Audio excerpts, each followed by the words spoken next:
Welcome back, everybody. I have a new review for you today. It is from the relatively new perfume house of Maison Crivelli. This one that I'm reviewing is Papyrus Moleculaire, Papyrus Moleculaire.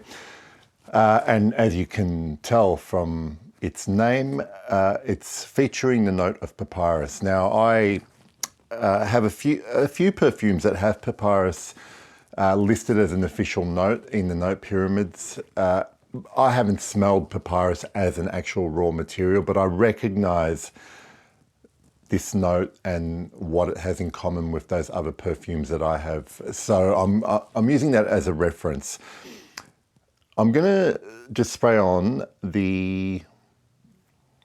my arm here. I've got the dry down going here. I've worn this several times over the last 6 to 8 months.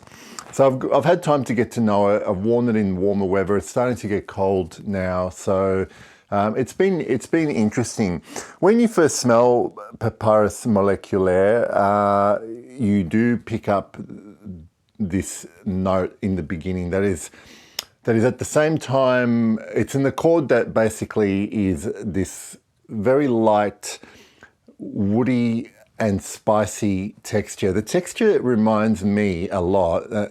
I know it's difficult to imagine, but it's a woody texture. But if you can imagine, like paper bark, we've got paper bark trees in Australia. I'm not sure how common they are across the world, but it reminds me of that very dry, crackly paper bark that you can strip off trees, and it has there is spice that is a feature of that scent. And there is also what I would describe as a vegetal note here. Now I know that carrot seed is a listed note, but I actually smell something more that actually smells like the carrot itself rather than carrot seed. And it's blended really well in the opening. As it dries down, this stays reasonably linear and it gets more woodier, and the spices kind of recede into the background. And what you do notice is this really nice background of an incense note. There is kind of like light citrusy facets that sit behind this as well. So it's a really well constructed perfume. Now, the thing about Papyrus Moleculaire, I think my voice just broke, is that you're going to spray this on, and if you are familiar with it, you can't escape the fact that this is reminiscent of Le Labo's Santal 33. Now, the main similarities to me are in the dry down, but what the differences are, I only want to mention it because if you need a reference for what this is similar to, think of Santal 33. Now, what I don't pick up, you know how a lot of people talk about this pickle note in Santal 33? I never really got that when I wore it. And so I don't get any of that here.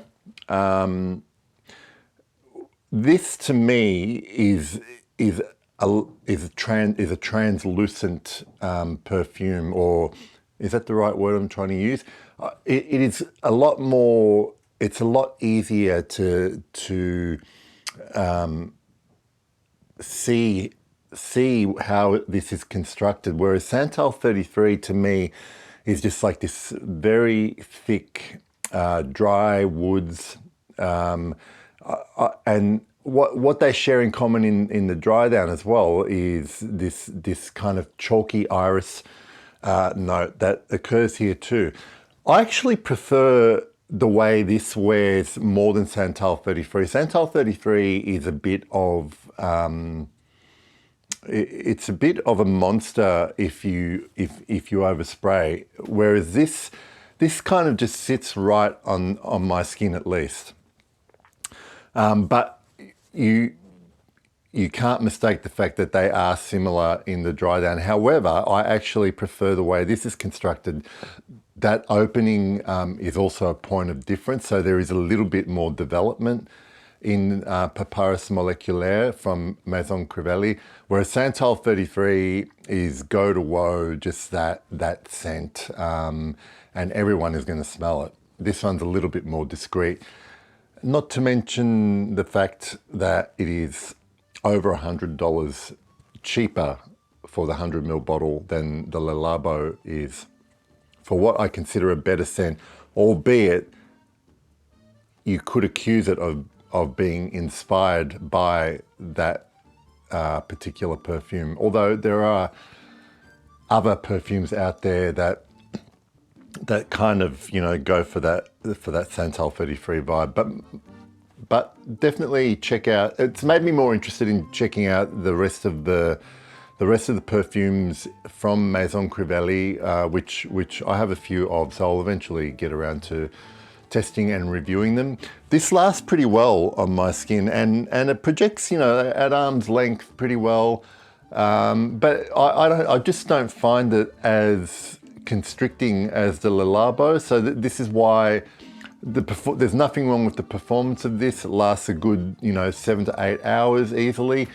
But it's just so not as much in your face, and it's definitely one to check out if you like papyrus notes, if you like dry woods, if you like a little sliver of resins in the background, and just a touch of dry orris. This is something you should smell. Thank you for watching as always, and I will see you very soon. Bye.